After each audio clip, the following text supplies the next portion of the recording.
जय श्री महाकाल, जय श्री कृष्णा। मेरे सभी व्यूअर्स, सब्सक्राइबर और फॉलोअर्स का मैं एक बार फिर से स्वागत करता हूं आपके ही प्यारे यूट्यूब चैनल क्रोशिया व्लॉग्स में। तो फ्रेंड्स, आपका आज के वीडियो में फिर से स्वागत है। आज का जो ये वीडियो है फ्रेंड्स, स्कैम के अलर्ट के लिए ही बनाया गया है फ्रेंड्स।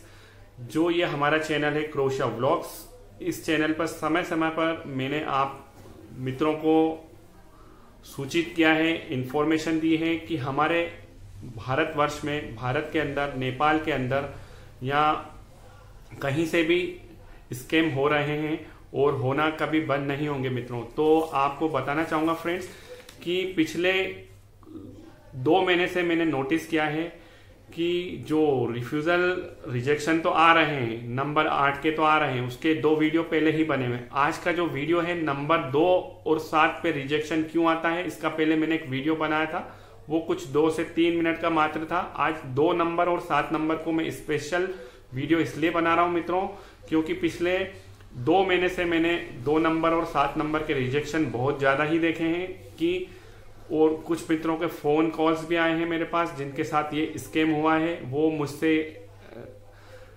व्हाट्सएप के थ्रू अपने जो रिफ्यूजल लेटर हैं वो शेयर करते हैं, वर्क परमिट भी शेयर कर रहे हैं। तो वो पूरे ही फेक वर्क परमिट हैं क्योंकि मुझे 99% तो मैं आपको बता दूंगा आपका वर्क परमिट फेक है कि जेन्युइन है। आपको, आप जब मुझे भेजेंगे तो मैं आपको उसी समय बता दूंगा, फिर आप उसको स्वीकार करें या अस्वीकार करें कि आपका परमिट अगर फेक है तो मैं उसको फेक ही बताऊंगा, अगर जेन्युइन है तो मैं आपको जेन्युइन ही बताऊंगा। तो कुछ मित्र क्या होते हैं हमारे, अगर उनको कहा जाता है कि आपका वर्क परमिट फेक है तो वो उसको विश्वास नहीं करते। वो विश्वास किस पे करते हैं, जिससे उन्होंने अपना क्रोशिया का प्रोसेस करवाया। समझ गए मित्रों। तो होता क्या है, जितने भी स्कैमर हैं उन्हें भी मालूम है कि क्रोशिया का वर्क परमिट 3 से 4 महीने में आता है फ्रेंड्स। तो अब कहानी की शुरुआत होती है कि उनको मालूम है कि 3 से 4 महीने के बाद वर्क परमिट आता है। तो कुछ ऐसे मित्र हैं, कुछ यानी स्कैमर्स ऐसे हैं, मित्र क्या कहूं उनको, कुछ स्कैमर ऐसे हैं और कुछ कंसल्टेंसियां भी हैं इसके अंदर, गवर्नमेंट अप्रूव्ड कहूंगा, गवर्नमेंट से जो जिनको लाइसेंस मिला हुआ है, इमिग्रेशन ऑफिस खोल के बैठे हैं हमारे भारतवर्ष में, नेपाल में और गल्फ कंट्रीज में और साथ ही साथ मेरे पास 2 क्रोशिया की ऐसी यूट्यूबर भी आए हैं। मैं उनको आने वाले समय पे उनका नाम भी लूंगा कि वो इस प्रकार का स्कैम कर रहे हैं। क्रोशिया के अंदर बैठने के बाद भी उनके यूट्यूब चैनल्स भी हैं, उनके क्या कहूं मैं, उनके टेलीग्राम चैनल भी हैं और साथ ही साथ इंस्टाग्राम आईडी भी है फ्रेंड्स। तो वो लोगों को ठग रहे हैं। वो कुछ 2 यूट्यूबर तो क्रोशिया के अंदर हैं, मैं उनका नाम अभी नहीं बताऊंगा। साथ ही साथ इंडिया के अंदर तो आपको अब उन राज्यों के नाम बताऊंगा। सबसे पहला है पंजाब, दूसरा हरियाणा, तीसरा है उत्तराखंड और चौथा है महाराष्ट्र। तो ये 4 राज्यों के जो मेरे पास ज्यादातर कंसल्टेंसियों के जो कंसल्टेंसियां हैं, इमिग्रेशन ऑफिस खोल चुके हैं, वो लोग भी फ्रॉड कर रहे हैं। तो सोचिए, जो सामान्य पर्सन है, जो क्रोशिया जाने के लिए इतना उत्सुक है हमारे भारत के लोग और जो नेपाल के लोग, क्योंकि पिछले 7 महीने से मेरे पास इतने वर्क परमिट आए, फेक वर्क परमिट, क्योंकि कुछ जो स्कैमर हैं वो अभी इतने ज्यादा एक्टिव नहीं हुए हैं, यानी वो अभी पीछे चल रहे हैं जमाने के हिसाब से, और कुछ स्कैमर तो समय के साथ साथ चल रहे हैं। यानी अभी कुछ स्कैमर ऐसा कर रहे थे पिछले टाइम, जो वर्क परमिट दे रहे थे, फेक वर्क परमिट, यानी कुछ मित्रों को जिनके साथ स्कैम हुआ है तो वो उनको जो वर्क परमिट दे रहे थे वो सन 2022 के दे रहे थे, 2021 के, 2020 के जो चल रहा था, जिसमें कूना करेंसी के अंदर जो वर्क परमिट की कॉस्ट होती थी वो वर्क परमिट मिल रहे थे मित्रों को। और अभी तो अति इतनी हो चुकी है, same copy to copy work permit आ रहे हैं, जो अभी सन 2023 में जब से क्रोशिया ने शेनेगन को ज्वाइन किया, उसके बाद आपको अभी बताना चाहूंगा जो वर्क परमिट लेटेस्ट आ रहे हैं, सेम के सेम, केवल नाम को एडिट करके दिया जा रहा है, पता एडिट करके दिया जा रहा है, डेट ऑफ बर्थ को एडिट करके दिया जा रहा है। नाम वर्क परमिट पे होता है किसी रमेश कुमार का और वो उसको एडिट कर देते हैं किसी मंजीत सिंह जी को, या ऐसा एक एग्जांपल बता रहा हूं फ्रेंड्स। तो ऐसे केस मेरे पास बहुत देखने को आ रहे हैं क्योंकि वर्क परमिट का मैं आपको ज़्यादा बड़े शब्द नहीं कहूँगा। 99% में आपका वर्क परमिट देखकर बता दूंगा आपका वर्क परमिट जेन्युइन है कि फेक है। ठीक है फ्रेंड्स, फिर भी मैं आपको अलर्ट करना चाहूँगा, आपका इसके रिगार्डिंग पहले भी वीडियो बने हैं कि अगर आपका वर्क परमिट जेन्युइन है या फेक है तो आप इसको क्रोशिया भेज सकते हैं और आपके वर्क परमिट को वहाँ से वेरीफाई कर सकते हैं। वहाँ से आपको पुलिस एडमिनिस्ट्रेशन ऑफिस से रिवर्ट भी आएगा कि आपका वर्क परमिट वहीं से रिलीज किया गया है, वहीं से जारी किया गया है। फ्रेंड्स, तो समय समय पर हमारे इस चैनल पे मैंने वीडियो के माध्यम से आप लोगों को अवेयर किया है। फिर भी अभी पिछले 2 महीने से जो नंबर 2 और नंबर 7 के रिजेक्शन रिफ्यूजल लेटर मेरे मित्रों ने मुझसे साझा किए व्हाट्सएप पे, और मित्रों ने मुझे अपना जो कितना पेमेंट दिया है, कुछ मित्रों ने 50,000 दिए थे, किसी ने 1.5 लाख, किसी ने 2 लाख, कुछ मित्र तो ऐसे हैं वो 5.5 और 6 लाख रुपए दे चुके हैं उन एजेंट्स को, कंसल्टेंसियों को, स्कैमर्स को, समझ रहे हैं। और उनको क्या होता है, उन्हें मालूम है कि आजकल वर्क परमिट आता है 3 से 4 महीने, तो खेल की शुरुआत हो जाती है। उनको ऑफर लेटर दे दिया जा रहा है एडिट कर और एडिट करने के बाद उनको कहा जाता है आप थोड़ा सा वेट करिए। जब 2 महीने, 2.5 महीने, 3 महीने जब गुजर जाते हैं तो उनको वो एडिट किया हुआ फेक वर्क परमिट हाथ में दे दिया जाता है उन मित्रों के साथ जिनके साथ स्कैम हो रहा है। और उनका बकायदा देखिए, उनको भी मालूम है वीएफएस सेंटर के थ्रू होता है फाइल का सबमिशन। वो केवल 1928 रुपए का खर्चा करते हैं, वीएफएस सेंटर की बुकिंग करते हैं। और उसके अलावा मैं बताना चाहूंगा, कुछ स्कैमर तो बहुत बड़े पैमाने के बड़े उस्ताद यानी बड़े जादूगर हैं, वो जो इंश्योरेंस होता है वो भी एडिट कर देते हैं, डमी टिकट को भी एडिट कर देते हैं। डमी टिकट तो चलिए एक एडिट होती है, उसको कोई तवज्जो या उसको इतना महत्व नहीं है, बाकी जो इंश्योरेंस भी होता है उसको भी एडिट करके दे रहे हैं। केवल आपका जो वीएफएस का अपॉइंटमेंट है वो जेन्युइन है, इसके अलावा आपने जितने भी डॉक्यूमेंट्स लगाए, आपका पासपोर्ट भी जेन्युइन होगा, जिन मित्रों ने लगाया था फोटो लगाए थे। और उसके बाद जब उनका अपॉइंटमेंट बुक हो जाता है किसी भी वीएफएस सेंटर में, और वो स्कैमर उनके साथ बाकायदा जाते हैं साथ में, और जब उनका सबमिशन होना होता है, कुछ मित्रों को तो चलो वो 4, 5, 6 दिन पहले या 1 महीने पहले या 15 दिन पहले दे भी देते हैं फेक वर्क परमिट, क्योंकि उनको मालूम है कि इस क्लाइंट की कितनी सोच है या ये कितने लेवल का होगा, उनको पहले ही मालूम पड़ जाता है। और कुछ हमारे जो मित्र होते हैं वो कुछ ज़्यादा ही एक्सपर्ट होते हैं और वो कहीं ना कहीं से हालांकि चेक करवा लेते हैं कि वर्क परमिट फेक है या जेन्युइन है। वो कुछ 10% लोग ही होंगे इतने समझदार हमारे मित्र, बाकी 90% लोग तो इतने क्रेजी होते हैं, इतने तत्पर होते हैं कि बस वर्क परमिट आया नहीं कि सबमिशन के लिए पीछे पड़ जाते हैं। और वो स्कैमर तो पहले से ही आपका अपॉइंटमेंट्स बुक करके रख देते हैं, कहीं का भी, दिल्ली का, बम्बई का, कोलकाता का, चेन्नई का, जो 6 सेंटर्स हैं हमारे इंडिया के अंदर, वहां पर वो ऑलरेडी वीएफएस का 1928 में बुकिंग कर देते हैं। और कुछ थोड़े से एजेंट्स अच्छे होते हैं, चलो अच्छे क्या होते हैं, है तो स्कैमर, वो आपका डमी टिकट इंश्योरेंस भी आपको जेन्युइन दे सकते हैं। बाकी जितनी भी जो आपके डॉक्यूमेंट्स हैं, आपका वर्क परमिट, आपका कॉन्ट्रैक्ट लेटर और आपका अकोमोडेशन लेटर भी इतने एडिट कर करके दे रहे हैं। और होता क्या है मित्रों, कुछ हमारे मित्रों का प्रश्न मेरे पास आता है, मैं इसी वीडियो में बताना चाहूंगा कि हमारे मित्र कहते हैं जब क्रोशिया काउंसलेट को रिजेक्शन ही देना है तो वो 15 दिन या 1 महीने बाद क्यों नहीं दे देते। तो फ्रेंड्स, ऐसा नहीं होता। जो काउंसलेट का या जो एम्बेसी का प्रोसीजर है वो अभी जैसे मान लीजिए 100 से 120 दिन में आ रहा है डिसीजन, भले आपको वो वीजा ग्रांट करे या रिफ्यूजल दे, ठीक है। अब 100, 110 दिन या 120 दिन बाद क्या होता है उन मित्रों के साथ, जब वो उनके एजेंट्स फिर भी कहते हैं कि हाँ आपका वीजा लग चुका है, इतने कॉन्फिडेंस से कहा जाता है उन मित्रों को जिनके साथ स्कैम हो रहा है कि आपका वीजा लग चुका है, आपको पासपोर्ट कलेक्शन करना है और आपका वीजा लग चुका है, ऐसा कहा जा रहा है। यानी इतनी बड़ी बातें की जाती है कि आपका वीजा लग चुका है, जबकि वो पूरी फेक बातें होती है।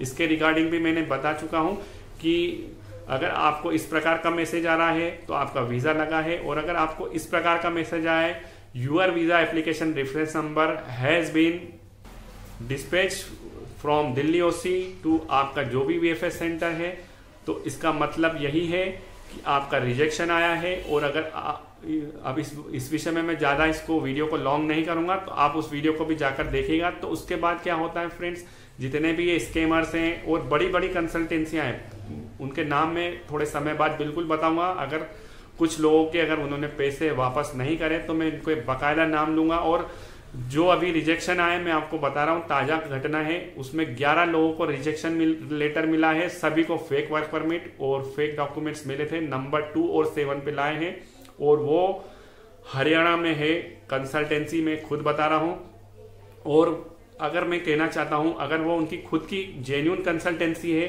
अगर मान लीजिए उस कंसल्टेंसी वाला वो क्या कहेगा आपको, यही कहेगा कि हमारे साथ धोखाधड़ी हो गई, तो मैं उन कंसल्टेंसियों को भी यही कहना चाहूंगा, अगर उनके साथ धोखाधड़ी हुई है तो आपको जब किसी चीज का रास्ता ही नहीं मालूम था तो आपने दूसरों को रास्ता कैसे दिखाया? समझ गए आप बात को? अगर कुछ कंसल्टेंसी आपको ये भी कहेगी हमारे साथ फ्रॉड हुआ है, तो फ्रॉड उनके साथ भी हुआ और साथ में क्लाइंट के भी हुआ। तो मैं एज ए क्लाइंट के बेस पे आपसे उन कंसल्टेंसियों से यही कहूंगा, जब आपको क्रोशिया का प्रोसेस ही नहीं मालूम है कि ओरिजिनल परमिट क्या होता है और फेक वर्क परमिट क्या होता है, तो आपने लोगों की फाइलों को क्यों लिया? एक तो ये कहने का मतलब यही है कि अगर आप जेन्युइन थे, चलो मान लेते हैं आप जेन्युइन कंसल्टेंसी हो, उसके बावजूद भी आपको जब मालूम ही नहीं कि फेक वर्क परमिट क्या होता है और ओरिजिनल क्या होता है, तो आपने उन मित्रों की फाइल क्यों ली जब आपको उसका आइडिया ही नहीं था? तो आपको ऐसा नहीं करना था। और कुछ कंसल्टेंसियां तो आपको बताना चाहूंगा ना, तो फोन पिक कर रही है, और कुछ एजेंट्स तो ऐसे हैं वो तो अपनी कंसल्टेंसी के नाम भी पते चेंज कर चुके हैं, ऑफिस भी चेंज कर चुके हैं फ्रेंड्स। तो मैं आपको आज के इस वीडियो से फिर अवेयर करने आया हूं कि जब भी आप मित्रों को वर्क परमिट मिले, तो कुछ मित्रों को मैंने पिछले वीडियो भी आप जाकर वॉच करिए, आप क्या होता है सभी वीडियो को स्किप कर देखते हैं। केवल आप लोगों को उन चैनल से ही ज़्यादा महत्व होता है जो आपको झूठी सतावना देते हैं, ठीक है, जो आपको कहते हैं हाँ आपका वीज़ा 15-50 दिन में आ जाएगा, तो आप उन चैनल्स वालों के वीडियो को पूरा वॉच करते हैं फ्रेंड्स। तो आप करिए, जहां आपको अच्छा लगता है उन वीडियो को देखिए।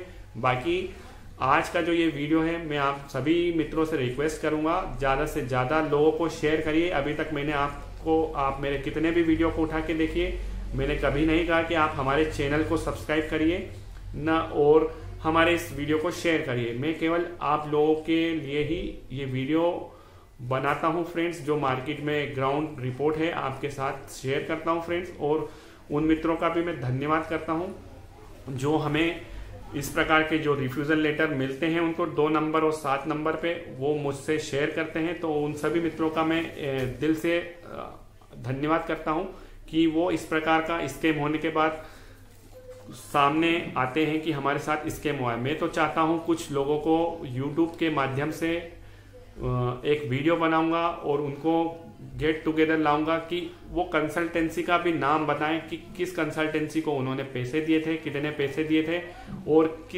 कब कब दिए थे और कितना फ्रॉड हुआ है। तो मैं आपसे फिर कहूंगा, जिन भी मित्रों को नंबर 2 और नंबर 7 पे रिजेक्शन मिल रहा है, तो उनके साथ पूरा स्कैम हुआ है, पूरा उनके साथ फेक वर्क परमिट का कांड हुआ है। तो उन मित्रों से मैं यही रिक्वेस्ट करूंगा, उन्होंने भले 25,000 दिए हो या 5 लाख दिए हो, तो आपका पूरा अधिकार है, आप उन कंसल्टेंसियों से, उन स्कैमर से, उन एजेंट से अपना पैसा वापस लीजिए, क्योंकि आपकी ये गाड़ी कमाई है, आप उनको छोड़िए मत। मैं आपको यही सलाह दूंगा, आप सीधे रास्ते उनसे पैसे मांगिए। अगर आपको नंबर 2 और नंबर 7 पे, जो भी मित्र सुन रहे हैं, फिर से रिपीट करूंगा, नंबर 2 और नंबर 7 पे जिनको भी रिफ्यूजल लेटर पे मार्किंग होके मिल रही है, उनका वर्क परमिट पूरा का पूरा फेक था, उनके पूरे के पूरे डॉक्यूमेंट्स फेक थे, उनके साथ स्कैम हुआ है। 101% श्योरिटी के साथ कह रहा हूं फ्रेंड्स। मैं आपको समय समय पर फिर बोल रहा हूं कि आप उस कंसल्टेंसी एजेंट्स या स्कैमर को मत छोड़िए, भले वो हिंदुस्तान में हो, गल्फ कंट्री में हो आपका, और या क्रोशिया के अंदर ही क्यों ना बैठा हो, आप उनकी FIR कर सकते हैं। आप उनका जो आपने पेमेंट दिया है उसकी रिसिप्ट पुलिस में जाइए, उनकी FIR दर्ज करिए कि आपके साथ स्कैम हुआ है। तो उसके बाद आपको जो उंगली है उसको टेढ़ा करना पड़ेगा। उसके बाद जो आपने पेमेंट दिया है, भले वो 50,000 हो या 5 लाख, आप उनसे लेने के लिए हकदार हैं, क्योंकि आपके साथ उन्होंने स्कैम किया है सर। नंबर 8 पे अगर रिजेक्शन आया तो आपके साथ आपके एजेंट कंसल्टेंसी ने कोई फ्रॉड नहीं किया, उन्होंने आपको जेन्युइन डॉक्यूमेंट दिए। मैं आज आप फिर बात कर रहा हूँ नंबर 2 और नंबर 7 पे जिनको भी रिजेक्शन मिल रहा है, मैं बार बार कह रहा हूँ नंबर 2 और नंबर 7 पे जिनको भी रिफ्यूजल लेटर पे मार्किंग होके मिल रही है फ्रेंड्स, वो पूरा का पूरा फेक और स्कैम हुआ है उनके साथ। तो उन सभी मित्रों से मैं रिक्वेस्ट करूंगा जिन्होंने भी अपने पैसे गंवाए हैं, वो अपने पुलिस स्टेशन जाइए, एसपी ऑफिस जाइए, या नज़दीकी थाना क्षेत्र में जाइए और उस स्कैमर का जो भी कंसल्टेंसी है उसका या जो भी एजेंट है जिसको भी आपने पेमेंट दिया है, उनसे आपका पेमेंट लेने का पूरा हक है। आपका उनको 1 रुपया भी काटने का अधिकार नहीं है, समझ गए। अगर वो बोलते हैं कि 2 लाख रुपए आपने दिए थे, 50,000 प्रोसेस में लगे हैं, तो कुछ भी नहीं लगे हैं, उसका पूरा भुगतान उनको करना चाहिए और करना ही पड़ेगा, क्योंकि आपने उनको 2 लाख दिए हैं और आपको नंबर 2 और 7 पे रिजेक्शन आया है, आपके साथ फेक वर्क परमिट का स्कैम हुआ है। भले ही वो कंसल्टेंसी के साथ आगे से स्कैम हुआ हो, मान लीजिए कुछ कंसल्टेंसी के साथ क्रोशिया से जैसे परमिट आया है वहीं से स्कैम होके आया है, तो उसके बावजूद भी मैं कह रहा हूं आप एलिजिबल हो, आपका अधिकार है, आप उस कंसल्टेंसी से पैसे लेने के हकदार हो। आपको फिर सजग कर रहा हूं, आप उनसे 1 रुपया भी मत छोड़िए। जितना भी आपने पेमेंट किया है, आप उनके ऑफिस जाइए, उनके घर जाइए, आंदोलन करिए या जो भी पुलिस एक्शन लीजिए। सबसे पहले तो साम समझाइए, साम, उसके बाद दंड और उसके बाद भेद। तो आपको पहले समझाना है, नहीं समझते तो फिर पुलिस स्टेशन जाइए विथ प्रूफ। आपने अगर ऑनलाइन पेमेंट किया है, गूगल पे किया है या खाते में दिया है, या आपने उनके साथ कोई एग्रीमेंट किया था, जो कुछ कंसल्टेंसियां एग्रीमेंट भी कराती है, तो आप वो प्रूफ लेके जाइए कि हमारे साथ स्कैम हुआ है। तो जो हमारे भारत का कानून है आपका साथ देगा, ठीक है।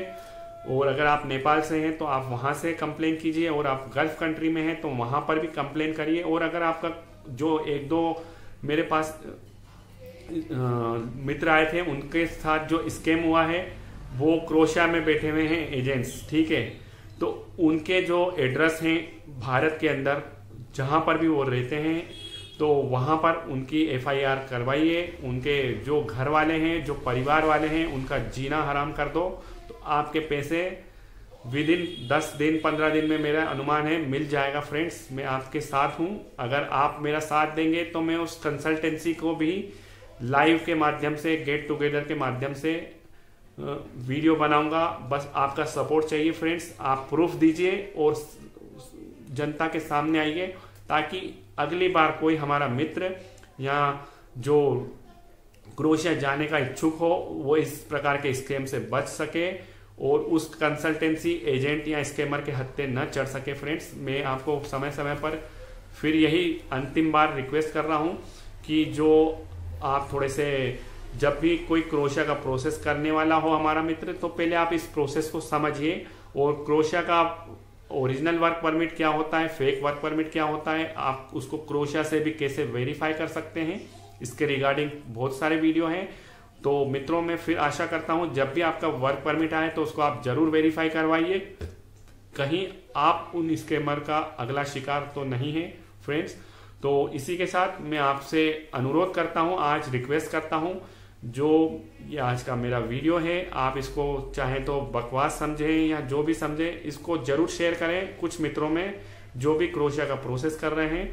अभी तक मैंने आप सभी मित्रों से कभी किसी वीडियो को शेयर करने का नहीं बोला है फ्रेंड्स। बस आज का ये मेरा वीडियो जरूर शेयर करिएगा ताकि कुछ मेरे मित्रों के पैसे बच जाएं।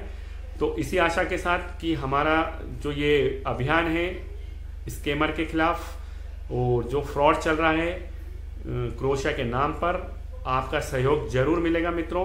और इसी के साथ आज का मैं ये वीडियो समाप्त करता हूं। और नंबर 2 और नंबर 7 का जो रिजेक्शन है उसका आपको वीडियो के अंत में जरूर दिखेगा, उसमें पूरा लिखा हुआ है क्रोशियन लैंग्वेज में, इंग्लिश लैंग्वेज में। आप चाहे तो उसको हिंदी में कन्वर्ट कर लीजिए, चाहे तो आप पंजाबी में कर लीजिए, किसी भी लैंग्वेज में आप उसको कन्वर्ट करके देखिए। उसमें साफ साफ लिखा हुआ है कि आपके पास वर्क परमिट नहीं है, आपने जो सबमिट किया था आपकी फाइल में VFS सेंटर में, और 90, 100 और 110 दिन के बाद आप मित्रों को क्या होता है, वही रिजेक्शन लेटर मिलता है। और जो स्कैमर आपको चाहते हैं कि आपका वीज़ा लगा है, आप तो केवल जाइए वीएफएस सेंटर, आपका पासपोर्ट कलेक्शन कीजिए। और होता क्या है मित्रों, अंत में यही देखने में आता है, रिफ्यूज़ल लेटर लेके आते हैं आप मित्र लोग, और उस पर नंबर 2 और 7 लेके आ रहे हैं, तो वो स्कैमर है, पूरा 100% स्कैम हुआ है। तो यहीं पे मैं आज का वीडियो समाप्त करता हूँ।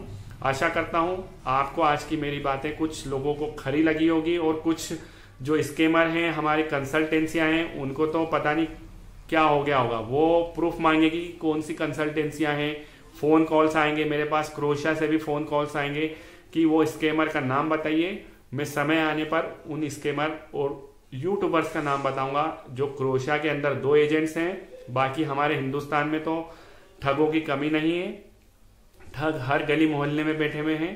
तो आपको मैं सचेत और सजग करने आया हूं मित्रों। आप कभी भी क्रोएशिया का प्रोसेस करें, भले 2024 में करें, 2025 में करें, या अभी कर रहे हैं, या आपका परमिट आने वाला है, तो थोड़ा सा आप सजग रहिएगा और सावधान रहिएगा। तो करता हूं मैं आज के इस वीडियो को समाप्त। जय श्री महाकाल, जय श्री कृष्णा, धन्यवाद मित्रों।